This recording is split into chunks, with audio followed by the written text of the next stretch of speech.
샬롬, 제이네어 2권 9번째. 더구나 내가 어떤 사람인지 전혀 모르는 사람들이 그렇게 해야 할 하등의 책임이 없었다. 그리고 빵을 내 손수건과 바꿔주지 않은 여자도 내가 수상쩍고 자기에게 득될 게 없는 일이라면 거절하는 것이 당연했다. 자, 이제 간단히 얘기하자. 나도 실증 나니까. 날이 어두워지기 직전에 나는 어느 농가 앞을 지나갔다. 열린 문으로 치즈 바른 빵을 먹고 있는 농부가 보였다. 나는 걸음을 멈추고 말했다. 배가 너무 고파서 그러는데 빵 한 조각만 주실 수 없을까요? 농부는 놀란 눈으로 나를 바라보더니 아무 대꾸도 없이 들고 있던 빵을 두둑이 잘라 건네 주었다. 그는 나를 거지라기보다 검은 빵을 먹는 모습을 보고 갑자기 자기도 먹고 싶어진 성격이 괴상한 여자라고 생각한 모양이었다. 나는 농가가 보이지 않는 곳으로 가서 쪼그리고 앉아 얼른 빵을 먹어 치웠다. 지붕 밑에서 잠잔다는 것은 엄두도 못 낼 일이어서 앞서 말한 숲에서 잠자리를 찾았다. 그러나 그날 밤은 처량했다. 내 안식은 여지없이 깨졌다. 땅이 질퍽했고 방 공기가 서늘했다. 게다가 침입자가 몇 차례나 내 곁을 지나가는 바람에 여러 번 잠자리를 옮겨야 했다. 안전이니 편안함은 바랄 수도 없었다. 새벽녘에 시작된 비가 하루 종일 내렸다. 그날의 이야기를 자세히 듣고 싶어 하지 마시라. 나는 전날과 다름없이 일자리를 찾아다녔고 전날과 다름없이 거절당했고 전날과 다름없이 굶주렸다. 그러나 단 한 번 음식을 먹었다. 어느 시골집 문 앞에서 한 소녀가 돼지 구유에 식은 보리죽을 쏟으려는 것을 보고 내가 물었다. 얘야, 그거 나한테 주면 안 되겠니? 소녀가 나를 유심히 쳐다보더니 소리쳤다. 엄마, 어떤 아줌마가 보리죽을 달라고 하는데요. 집 안에서 여자 목소리가 들렸다. 그래? 거지라면 줘버려라. 돼지는 좋아하지도 않으니까. 소녀가 내 손바닥에 뻣뻣하게 굳은 죽 덩어리를 쏟아 주었다. 나는 걸신 들린 듯 먹었다. 날은 흐리고 짙은 황혼 무렵 나는 1시간가량 걷고 있던 호젓한 마차길에서 걸음을 멈추고 중얼거렸다. 기운이 하나도 없어. 이제 더 이상은 못 걷겠어. 오늘 밤도 차가운 밤이슬 맞으며 자야 한단 말인가. 이렇게 비가 쏟아지는데 비에 젖은 차가운 땅을 벽에 삼아야 한단 말인가. 그러나 달리 방법이 없다. 나를 재워줄 사람이 없으니까. 그러나 이런 굶주림, 피곤, 오한, 외로움, 그리고 아무 희망도 없이 밤을 지새면 아침이 되기 전에 죽고 말 것이다. 그런데 왜 나는 죽음을 무릅쓰지 못할까? 왜 아무 가치 없는 생명을 이어나가려고 애쓰는가? 그것은 노체스터님이 아직 살아있다고 믿기 때문이다. 그리고 인간은 원래 굶주림이나 추위로 인한 죽음을 순순히 받아들이지 않는다. 아, 하느님, 저를 살려 주시옵소서, 조금만 더 도와주시옵소서, 이끌어 주세요. 나는 흐릿한 눈으로 어두침침하고 뿌연 주위의 풍경을 둘러보았다. 마을이 전혀 보이지 않는 것을 보면 꽤 멀리 온 것 같았다. 마을을 둘러싸고 있는 밭조차 보이지 않았다. 나는 갈림길과 샛길을 지나 다시 넓은 들판으로 갔다. 이때 앞쪽에 어두컴컴한 언덕 밑에 개간한다고는 했으나 거의 히스 들판과 다름없는 황폐한 밭들이 보였다. 나는 생각했다.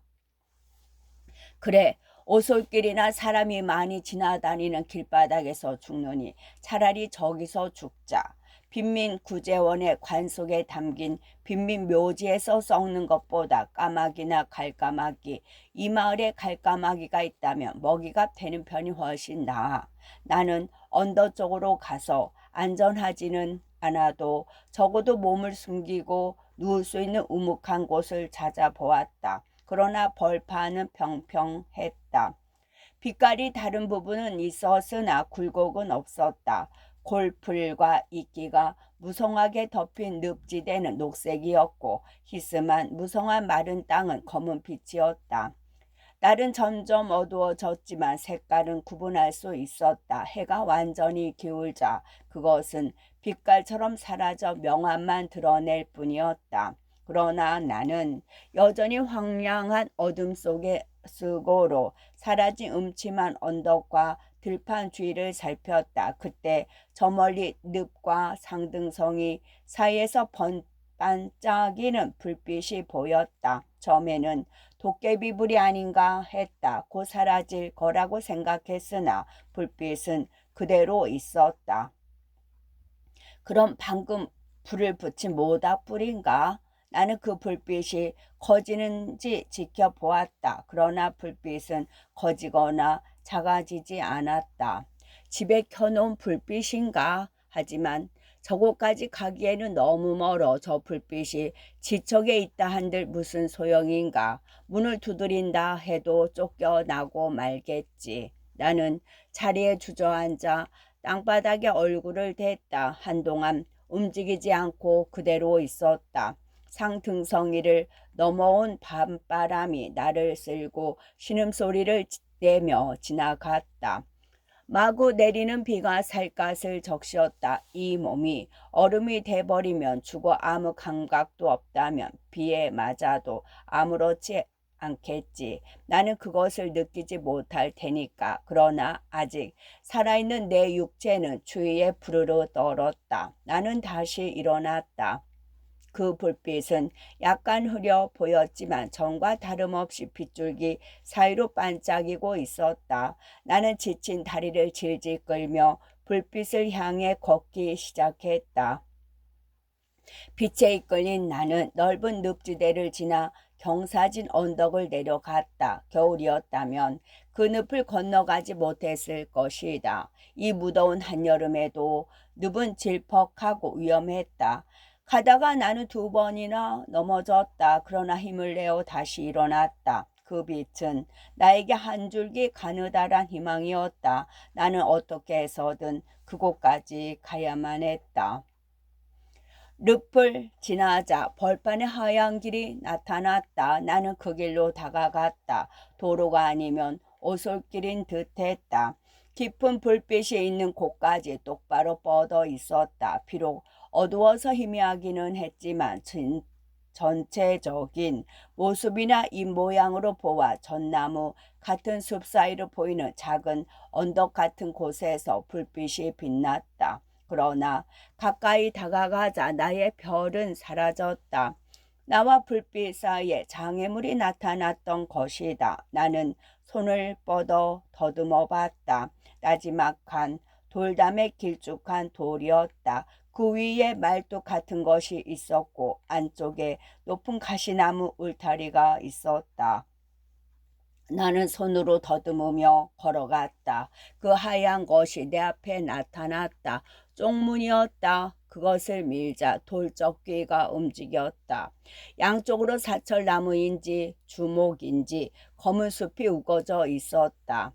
대문 안으로 들어가 관목을 지나가자 집 한 채가 어둠 속에서 나지막하고 기다란 윤곽을 드러냈다. 그러나 나를 여기까지 이끈 불빛은 보이지 않았다. 사방은 온통 어두웠다. 사람들 모두 잠든 걸까? 그런 생각이 들자 불안했다. 출입문을 찾아 집 모퉁이를 돌자 부드러운 불빛이 땅에서 1피트도 안 되는 높이에 약 30cm 창살이 달린 작은 마른 목골 창문에서 다시 나타났다. 담쟁이 덩굴 같은 것이 벽 전체를 뒤엎고 있어서 창이 더 작아 보였다. 덩굴 잎에 가려 좁아진 창구멍에는 커튼이나 덧문이 필요 없었다. 나는 몸을 숙여 창 위로 뻗은 잎투성이 나무 가지를 밀치고 환한 집 안을 들여다보았다. 모래색의 마루가 깔린 깔끔하게 정돈된 방이 보였다. 활활 타오르는 돛한 불빛이 백납 식기가 몇 줄로 가지런히 진열된 호두나무 잔장에 반사되었다. 회종시계와 회전나무 식탁, 몇 개의 의자가 보였다. 내 등대였던 촛불이 탁자 위에 놓여 있었다. 그 옆에는 조금 촌스럽지만 주위의 모든 것까지 깔끔한 차림의 노파가 의자에 앉아 양말을 뜨고 있었다. 나는 한번 쓱 둘러보았다. 특별한 것이 없었다. 유난히 흥미를 끄는 것은 바로 장밋빛의 따스하고 평온한 분위기에 둘러싸여 난로가에 앉아있는 두 사람이었다. 젊고 우아한 숙녀, 모든 면에서 귀분이었다. 젊고 우아한 숙녀였는데 한 명은 낮은 흔들 의자에, 또 한 명은 좀 더 낮은 의자에 앉아 있었다. 모두 크레이프와 능직물로 만든 상복을 입고 있었다. 검은 상복에 아름다운 그들의 목과 얼굴이 더욱 도드라졌다. 크고 늙은 포인터 한 마리가 한 아가씨의 무릎에 커다란 머리를 기대고 있었고, 다른 아가씨의 무릎에는 검정 고양이가 푹 파묻혀 있었다. 이처럼 소박한 부엌에 이런 사람들이 앉아 있다는 것이 이상했다. 저 숙녀들은 어떤 사람들일까? 탁자 앞에 앉은 노파의 딸 같지는 않았다. 노파는 촌스럽지만 그녀들은 모두 우아하고 교양 있어 보였기 때문이다. 나는 그때까지 두 숙녀와 같은 모습을 한 번도 본 적이 없었다. 그런데 왠지 그들 얼굴이 친근하게 느껴졌다. 아름답다고 하기에는 너무나 창백하고 숙연했다. 그들이 고개 숙여 책을 읽고 있을 때도 냉정해 보일 만큼 심각한 표정을 짓고 있었다. 두 여자 사이에 있는 탁자 위에도 촛불과 두꺼운 책이 두 권 놓여 있었다. 그녀들은 마치 번역할 때 사전을 찾아보듯 들고 있는 작은 책과 번갈아 읽었다. 사람들은 그림자 같았고 불빛이 환한 방은 한 폭의 그림처럼 고요했다. 너무 조용해서 난로에서 석탄재 떨어지는 소리, 어두운 구석에 놓인 시계의 시침 돌아가는 소리, 그리고 노파의 뜨개 바늘이 부딪히는 소리까지 들리는 듯했다. 이 고요함을 뚫고 누군가의 목소리가 내 귀에까지 또렷이 들려왔다. 다이애나 언니, 좀 들어봐. 열심히 책을 읽던 한 사람이 말했다. 프란츠와 늙은 다니엘은 함께 밤을 보냈어. 프란츠가 놀라서 잠을 깨었을 때에 꿈 이야기를 하고 있어. 들어봐. 그녀는 나지막이 뭔가를 읽었다. 그러나 알아들을 수 없는 프랑스어도 라틴어도 아닌 내가 모르는 언어였다. 그리스어인지 독일어인지조차 알 수 없었다. 정말 강렬한 대목이야. 난 이 구절이 마음에 들어. 다 읽고 나서 그녀가 말했다.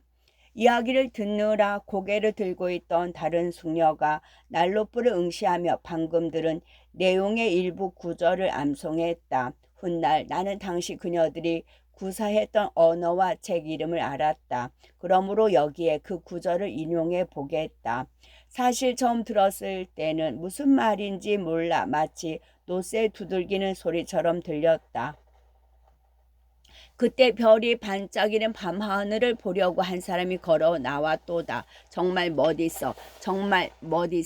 위대한 천사장의 희미한 모습이 눈앞에 나타난 거야. 이 구절은 미사역으로 가득한 100페이지보다 더 가치 있어. 나는 그 생각의 무게를 분노의 저울에 올려 그 행위의 무게를 분노의 추로 재어보리라. 프리드리히 실러의 희고 군도의 한 대목. 너무 멋진 구절이야. 그녀는 푹 파인 검은 눈을 반짝이며 소리쳤다. 두 사람은 다시 조용히 책을 읽었다. 그런 말을 사용하는 나라가 있어요? 노파가 뜨개질감으로 얼굴을 들고 물었다. 그럼요, 한나. 영국보다 훨씬 더 큰 나라예요. 그 나라 사람들은 모두 이런 말만 쓴답니다. 이해가 안 되는군요. 어떻게 그런 말을 알아듣지? 아가씨들은 그 나라에 가면 그곳 사람들의 말을 다 알아들을 수 있나요? 어느 정도는요. 완전히 알아듣지는 못해요. 게다가 독일어를 구사하지도 못하고 또 사전이 없으면 읽을 수도 없어요. 한나가 생각하는 것만큼 똑똑하지 않아요. 그럼 독일어가 아가씨들한테 무슨 필요가 있어요?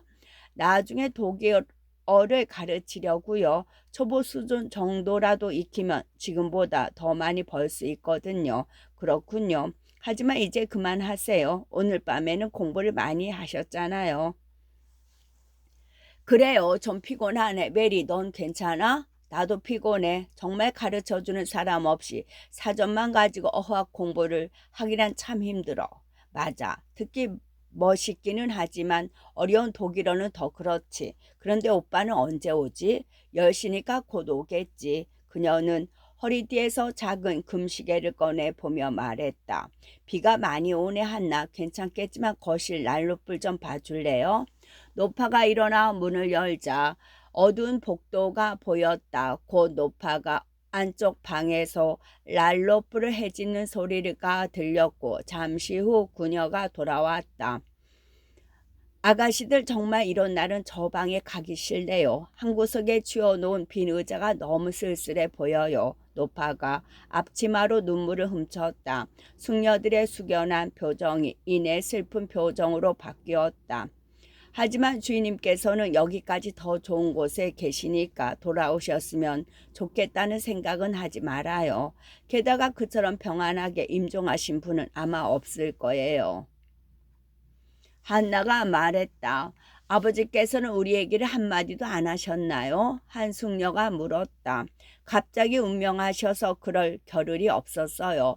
전날처럼 조금 편찮으시기는 했지만 위독한 건 아니었거든요. 세인트 존 도련님이 두 분 아가씨 중 한 분이라도 불러올까요? 라고 말씀드렸더니 아버님은 껄껄 웃기만 하셨어요. 그리고 다음날 그러니까 2주일 전이네요. 머리가 또 무겁다고 하시며 누우셨는데 다시 깨어나지 못하셨지요. 도련님이 방에 들어가 봤을 때는 몸이 거의 굳어 있었답니다. 그게 마지막이었어요. 아가씨들과 도련님은 어르신과 마님께 정말 각별한 자식들이었어요. 두 분은 어머님과 비슷하지요. 공부하는 것을 좋아하셨거든요. 메리 아가씨는 어머님을 쏙 배닮았고 다이애나 아가씨는 아버지를 좀 더 많이 닮았어요. 나는 그들이 매우 닮았다고 생각했기 때문에 늙은 하인이 나는 그렇게 생각했다. 늙은 하인이 어디서 다른 점을 찾아냈는지 알 수 없었다. 둘 다 아름다운 얼굴에 날씬한 몸매를 가졌고 포미와 지성미가 넘쳤다. 한쪽 숙녀는 확실히 다른 숙녀보다 머리색이 약간 검고 머리 모양도 달랐다. 메리는 연갈색 머리를 양갈래로 따 늘어뜨렸고 다이애나는 곱슬한 검은 머리를 목덜미까지 늘어뜨렸다. 저녁 드셔야죠. 세인트 존 도련님도 오시면 바로 저녁 드실 텐데 한나가 말했다. 노파는 식사 준비를 시작했다. 두 숙녀도 일어났다. 그들은 거실로 나가려는 듯했다. 그녀들의 모습과 대화가 예사롭지 않아 흥미롭게 보는 동안 비참한 처지라는 것을 잊고 있던 나도 그제야 정신을 차렸다. 그런데 그들과 비교돼서인지 좀 전처럼 비참함과 절망감이 한층 더했다.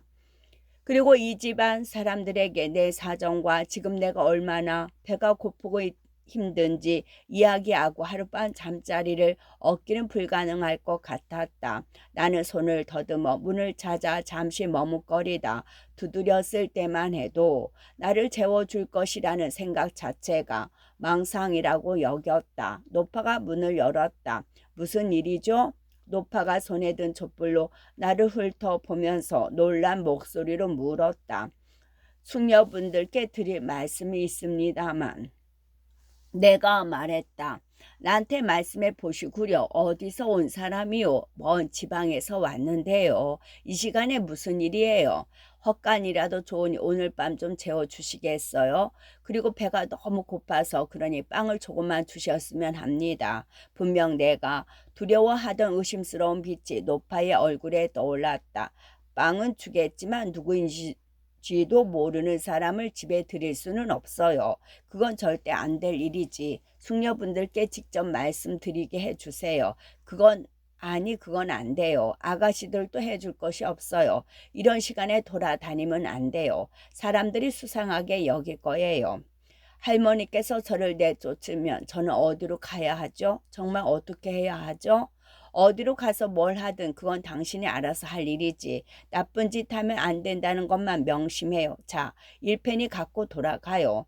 1페니로는 빵을 사 먹을 수 없어요. 더 이상 걸을 힘도 없고요. 제발 문을 닫지 마시고, 제발 닫지 마세요. 비가 들이쳐서 문을 닫아야겠소. 아가씨들께 말씀 좀 전해주세요. 만나게 해주세요. 안 된다고 하지 않았소. 정말 이상한 여자네. 그렇지 않고서야 이렇게 소란을 피울 리가 없지. 어서 돌아가요.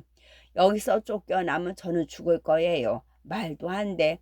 이렇게 밤늦게 동네를 돌아다니는 걸 보면 무슨 꿍꿍이가 있는 게 아니야?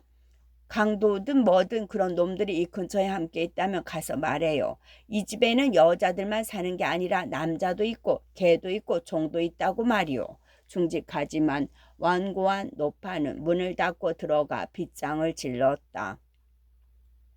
나는 이제 마지막이라는 생각이 들었다. 가슴이 찢어지는 듯하고 숨이 막히는 듯한 마지막 절망의 고통이 밀려왔다. 이젠 너무 지쳐서 한 걸음도 움직일 수 없었다. 나는 신음하면서 비에 젖은 출입문 앞에 쓰러졌다. 두 손을 비틀며 지독한 괴로움에 그만 울음을 터뜨렸다.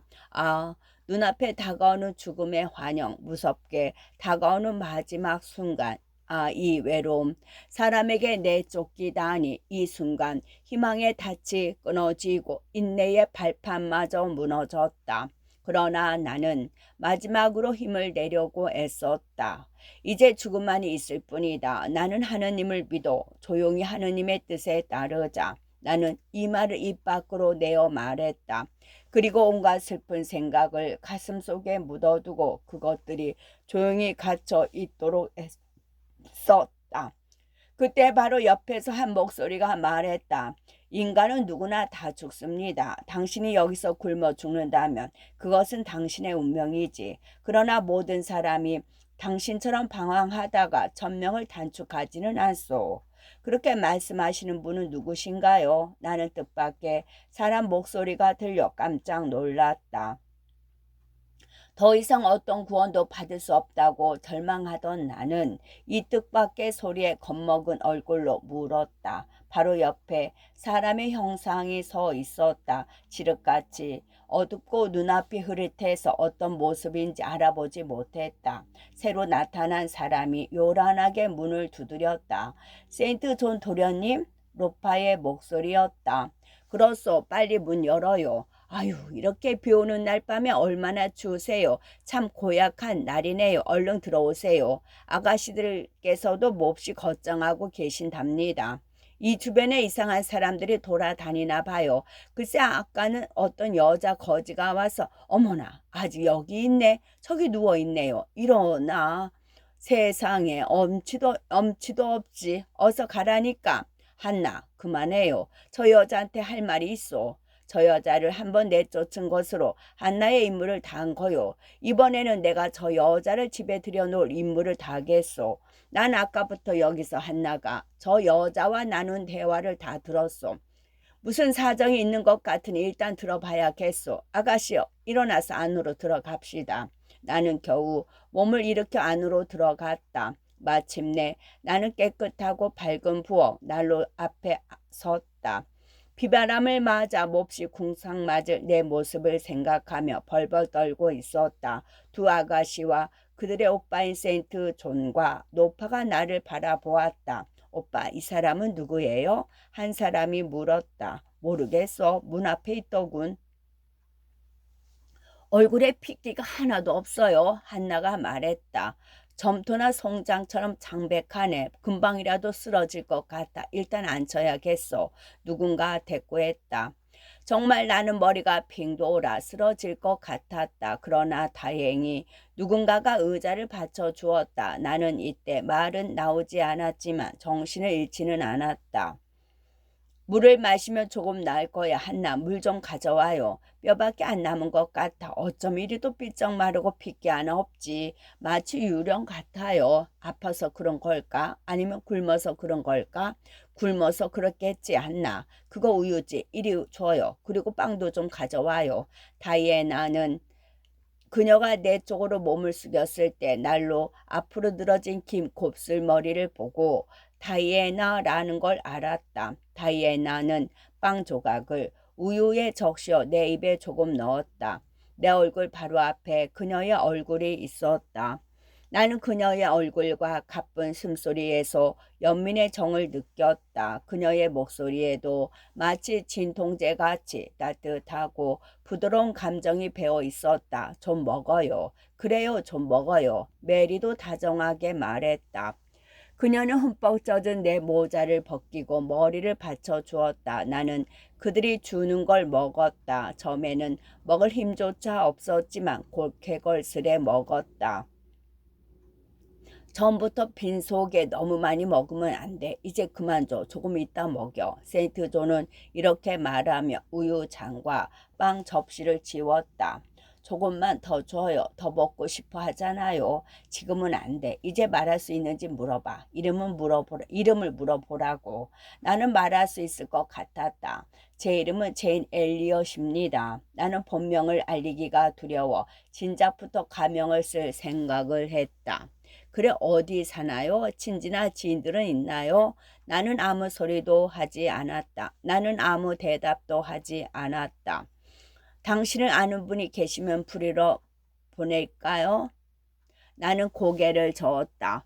어떻게 된 일인지 설명할 수 있겠어요? 나는 일단 집 안으로 들어와 여기 사는 사람들을 만나고 보니 쫓겨나지도 않고 여기저기 다니지 않아도 되며 이 넓은 세상에서 버림받은 것도 아니라고 느꼈다. 그래서 용기를 내어 거짓 행색을 떨쳐버리고 내 본연의 태도와 성격으로 돌아가리라 마음먹었다. 나는 다시 한번 나 자신을 의식하기 시작했다. 그리고 세인트 존이 설명할 수 있겠냐고 했을 때 몹시 지쳐 잠시 침묵하다가 이렇게 말했다. 오늘은 자세히 말씀드리기 힘드네요. 그럼 우리가 당신을 위해 뭘 해드리면 좋겠소? 그가 말했다. 아무것도 없어요. 나는 기운이 없어서 짧게 대답하고 말았다. 그러자 다이애나가 되물었다. 이제 도움이 필요 없다는 건가요? 그럼 비 내리는 늦은 밤에 다시 황야로 나가도 괜찮다는 말인가요? 나는 그녀를 바라보았다. 위험 있고 선해 보이는 빼어난 용무였다. 나는 갑자기 동정 어린 시선에 용기가 나서 미소를 지으며 말했다. 저는 믿어요. 설사 제가 주인도 없이 길 잃는 개라 해도 당신은 오늘 밤 저를 이 난로가에서 내쫓지 않으리라는 걸요. 이렇게 대해주시니 정말 무섭지 않아요. 원하시는 대로 해주세요. 다만 길게 말을 시키지는 말아주세요. 말을 하자니 숨이 차고 온몸에 경련이 일어날 것 같아서요. 세 사람은 말없이 나를 살펴보았다. 드디어 세인트 존이 입을 열었다.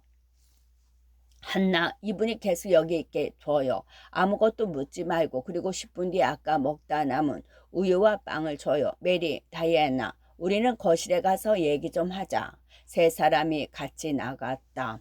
조금 뒤 한 아가씨가 다시 들어왔다. 나는 그녀가 누구인지 알아채지 못했다. 따뜻한 난로가에 앉아 있으니 어느새 나는 기분 좋은 혼수 상태에 빠지는 듯했다. 그녀는 목소리를 낮춰 한나에게 무언가를 지시했다. 조금 뒤 나는 노파의 부축을 받아 가까스로 층계를 올라갔다. 노파는 물이 뚝뚝 떨어지는 젖은 옷을 벗겨 주었고 따뜻하고 보송보송한 침대에 누워 주었다. 나는 하느님께 감사드렸다. 나는 거의 달찐 상태로 누워 감사의 기쁨에 취해 잠들었다. 제29장. 그날 이후 사흘간의 기억이 어렴풋하다. 어떤 기분이었는지 어느 정도 기억난다. 하지만 내가 무슨 생각을 하고 무엇을 했는지는 전혀 기억이 없다. 작은 방 좁은 침대에 누워 있었던 기억은 난다. 그 침대에 뿌리라도 내린 듯 전혀 움직이지 않고 바위처럼 누워 있었다. 강제로 나를 침대에서 떼어놓는 것은 나를 죽이는 것과 같은 일인 듯했다. 시간이 지나가는 거, 아침이 되고 낮이 되고 저녁이 되는 것도 의식하지 못했다. 누군가 방으로 들어왔다가 나가는 것을 느꼈으나 그 사람이 누구인지는 몰랐다. 내 곁에서 무슨 말을 하는지는 알아들었지만 대답하지 못했다. 입을 뗄 수도 손발을 움직일 수도 없었다. 하녀 한나가 가장 많이 들어왔다. 나는 그녀가 변하지 않았다. 나를 쫓아내려 한다는 생각이 머릿속에 박혀 있었던 것이다. 그녀는 내 저지를 이해하려 주지 않고 편견을 갖고 있다고 생각했다. 다이애나와 메리는 매일 한두 번 나한테 와서 이런 말을 속삭이곤 했다. 집에 들이기를 잘했어. 그래, 밤새 밖에 있었다면 아마 아침에 문간에서 죽은 채 발견했을 거야. 도대체 무슨 사연이 있는 걸까? 뭔지는 모르지만 힘든 일을 겪었겠지. 이렇게 야위고 창백한 목골로 거리를 헤매고 다녔다니. 말투를 보면 교육을 전혀 못 받은 것 같지는 않아. 사투리도 쓰지 않고 흙이 묻고 젖어서 그렇지 해지지도 않고 좋은 옷이야. 그리고 개성 있게 생겼어. 파리하고 수척하지만 난 저렇게 생긴 사람이 좋아. 회복되어 기운을 차리면 얼굴도 좋아질 거야. 두 아가씨는 나에게 호의를 베푼 것을 후회하거나 나를 이상하게 여기거나 미워하는 말은 한마디도 하지 않았다. 그래서 나는 마음이 변했다. 세인트 존은 딱 한 번 내가 있는 방에 들어왔다. 그는 나를 살펴보고 나서 오랫동안 누적된 피로의 반작용으로 혼수 상태가 온 것이라고 말했다. 의사는 부르지 않아도 될 것 같고 자연스럽게 치유되도록 기다리는 것이 가장 좋다고 말했다. 그리고 신경이 지나치게 곤두서 있었으니 한동안 몸을 푹 쉬게 하는 것이 좋고 병이 난 것은 아니며 깨어나면 금방 기력을 회복할 수 있을 것이라고 했다. 그는 나지막한 목소리로 차분히 말하고 나서 잠시 침묵했다가 수다스럽게 이러쿵저러쿵 하는데 능숙하지 않은 사람의 말투로 덧붙였다. 참 보기 드문 얼굴이야. 교양이 없거나 천박한 티가 전혀 없어. 천박하고는 정반대죠. 오빠 솔직히 불쌍한 저 사람한테 정이 가네요. 우리가 계속 도와주면 안 될까요? 다이애나가 말했다. 그럴 수는 없지. 양갓집 아가씨인지도 모르고 아마 친구들 사이 어떤 오해가 생겨서 무턱대고 뛰쳐나온 것일 수도 있어. 잠시 집으로 돌려보낼 수 있을지도 몰라. 고집만 부리지 않는다면 말이야. 하지만 인상을 보니 순종적인 게 아니라 외고집인 것 같단 말이야. 그가 내 얼굴을 내려다보고 한참 생각에 잠겨 있다가 덧붙였다. 지각 있는 얼굴이지만 미인은 아니군. 몸이 안 좋으니까 그렇게 보이는 거죠. 아프건 건강하건 간에 예쁜 얼굴은 아니야. 우아하다거나 아름다운 조화 같은 건 없어. 사흘째 되는 날 몸이 좀 나아진 걸 느꼈다. 나흘째가 되자 입을 열 수도 있었고 몸을 조금 움직일 수도 있었다. 침대에서 일어나 앉기도 하고 돌아 눕기도 했다. 점심때쯤 한나가 오트밀과 버터를 바르지 않은 토스트를 갖다 주어 맛있게 먹었다. 음식 맛이 아주 좋았다. 그때까지 열 때문에 뭘 먹어도 입맛이 쓰기만 했다. 뭔가를 먹고 나니 한결 기운이 나고 다 나은 것 같았다. 조금 뒤 누워있기가 지긋지긋하고 움직이고 싶은 생각이 들었다. 그러나 입을 옷이 없었다. 하나밖에 없는 옷은 땅바닥에 드러눕고 늪에서 굴러 넘어지는 바람에 축축하고 흙투성이었다. 그런 옷을 입고 은혜를 입은 사람들 앞에 나가기가 부끄러웠다. 그러나 나는 부끄러워할 필요 없었다. 침대 옆 의자에 깨끗이 빨아서 말린 내 소지품이 놓여 있었다. 내가 입었던 검정색 옷은 벽에 걸려 있었다. 진흙 자국 없이 깨끗했다. 비에 젖어 구겨졌던 부분도 깨끗이 다름질되어 있었다. 신발과 양말까지 깨끗하게 손질되어 있어서 어디를 가더라도 부끄럽지 않게 나설 수 있었다. 방 안에 세면 시설이 있었고 머리를 손질할 빛과 솔도 있었다. 난 5분마다 쉬어가면서 겨우 옷을 갈아입었다. 옷이 헐렁했다. 살이 빠진 탓이었다. 그러나 흉한 부부는 숄로 가리고 깨끗하고 민망해진 옷차림으로 방을 나갔다. 내가 너무너무 싫어하는 전해 보이는 더러운 구석이나 칠칠치 못한 점도 전혀 없었다.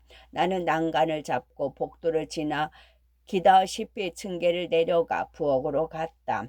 부엌에는 빵 굽는 냄새가 진동했고 활활 타는 난로불로 공기가 훈훈했다.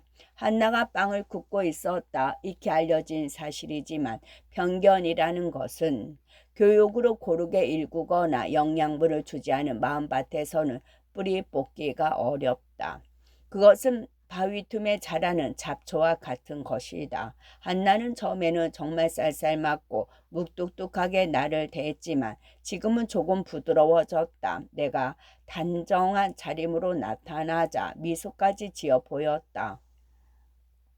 어머, 일어나셨네. 많이 도와지셨구려. 난로가에 좀 앉아요. 나는 그녀가 가르친 흔들 의자에 앉았다. 그녀는 바쁘게 움직이면서도 가끔 곁눈질로 나를 보았다. 잠시 후 오븐에서 빵 덩어리를 꺼내면서 나를 돌아보며 불쑥 말했다. 그전에도 거지 행색이었소? 그녀의 말에 나는 화가 났다. 하지만 화를 낸들 소용없는 일이었고 또 그녀 눈에는 내가 거지처럼 보였을지도 모른다고 생각되어 나지막한 목소리로 또박또박 말했다. 오해해요. 나는 거지가 아니에요. 당신이나 이 댁의 아가씨들처럼 말이에요. 내 말에 아무 대꾸도 하지 않던 그녀가 잠시 후 입을 열었다. 도무지 알 수가 없군.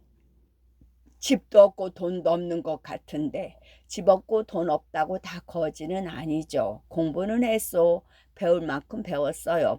그래도 학교는 안 다녔겠지. 8년이나 다녔어요. 한나가 눈을 휘둥그렇게 뜨면서 말했다. 그런데 왜 거지가 벌어서 못 사는 거? 그런데 왜 자기가 벌어서 못 사는 거요? 지금까지 혼자 벌어서 살아왔고 앞으로도 그럴 거예요. 그런데 그 구수베리가 뭘 할 거예요? 그런데 그 구수베리로 뭘 할 거예요? 나는 그녀가 꺼내놓은 바구니를 보며 물었다.